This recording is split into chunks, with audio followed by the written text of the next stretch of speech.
বিচারের দাবিতে অভয়ার জন্মদিনে ফের রাজপথে প্রতিবাদ। জন্মদিনের মৃত্যুঋণ স্লোগান তুলে ফের রাজপথে নাগরিক সমাজ।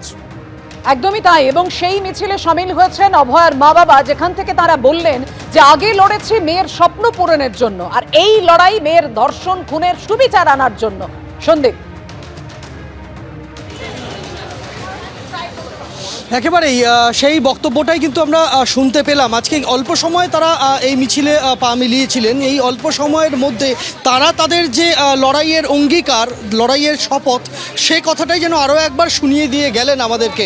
এবং অল্প সময় তারা এই মিছিলে পা মিলিয়েছিলেন, কিন্তু তারপর গোটা মিছিলের দায়িত্বটা কিন্তু নাগরিক সমাজ থেকে শুরু করে চিকিৎসক মহল, তার সহকর্মী, তারা সকলেই তারা দায়িত্বটা কাঁধে তুলে নিয়েছেন। এবং সেই দায়িত্ব কাঁধে তুলে নিয়ে তারা কিন্তু এই মিছিলে পায়ে পায়ে এই মুহূর্তে আর.জি.কর মেডিকেল কলেজ হাসপাতালের একেবারে কাছে তারা চলে এসেছেন। আমরা দেখতে পাচ্ছি যে মিছিলের সামনের সারিতে জুনিয়র ডাক্তার আশফাকুল্লাহ নাইয়ার রয়েছেন এবং রয়েছেন অভয়া মঞ্চের অন্যান্য প্রতিনিধিরা। আমরা দেখতে পাচ্ছি অভিনেতা বাদশা মৈত্রকে রয়েছে।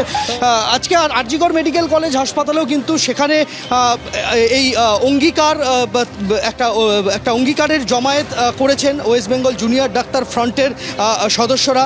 West Bengal junior doctor front এবং আর.জি.কর মেডিকেল কলেজ হাসপাতালের জুনিয়র ডাক্তাররা তারা সকলে সমবেত হয়েছেন আর.জি.করে অভয়ার যে একটি কাল্পনিক মূর্তি সেখানে স্থাপন করা হয়েছে।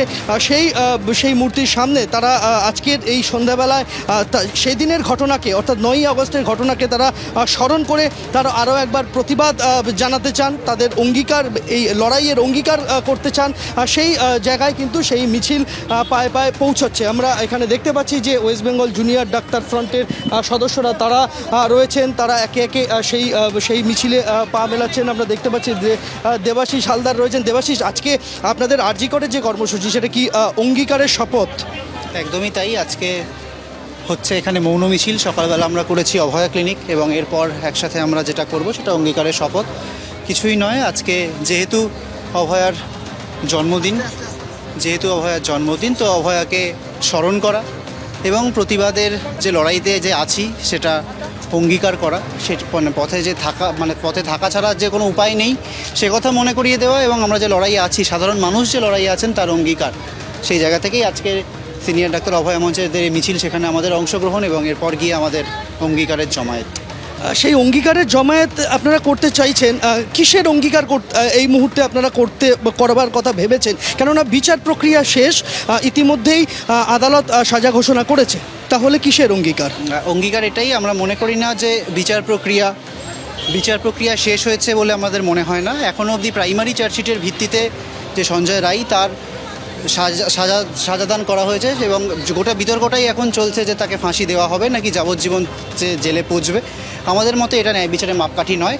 যারা যারা এই ঘটনার সাথে প্রত্যক্ষ পরোক্ষভাবে যুক্ত, তাদের প্রত্যেকের সর্বোচ্চ শাস্তি প্রয়োজন। সিবিআই এখনও সাপ্লিমেন্টারি চার্জশিট দেয়নি। তথ্য প্রমাণ লোপাটের জন্য যাদের গ্রেপ্তার করা হয়েছিল তাদেরকে নিয়ে কোনো বক্তব্য জানা যায়নি। বৃহত্তর ষড়যন্ত্রের কথা বলা হয়েছিল, সেই সম্পর্কিত কোনো কথা হচ্ছে না।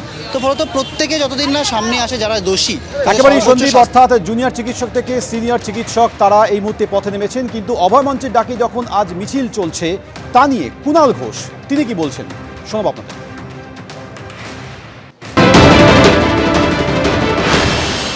এরা দুদিন আগে বলতেন ফাঁসি চাই, আজকে বলছেন ফাঁসি চাই না, বিচার চাই। কার বিচার? সঞ্জয় রায়। কি বিচার?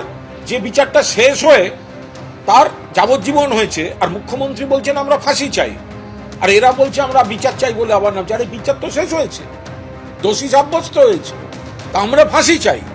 এরা বলছে এখন ফাঁসি চাই না, অথচ তাদের রাস্তায় নামতে হবে। একদম অন্ধ তৃণমূল বিরোধী রাজনীতি করার জন্য কয়েকটা রাজনৈতিক দল, রাজনৈতিক শক্তি বাবা মার আবেগকে বিভ্রান্ত করে তারা ইভেন্ট ম্যানেজমেন্ট কোম্পানির সাহায্য নিয়ে এই ধরনের 2-4টে প্রোগ্রাম করছে। এগুলো সব সিবিআই তদন্তের আওতায় আসা উচিত।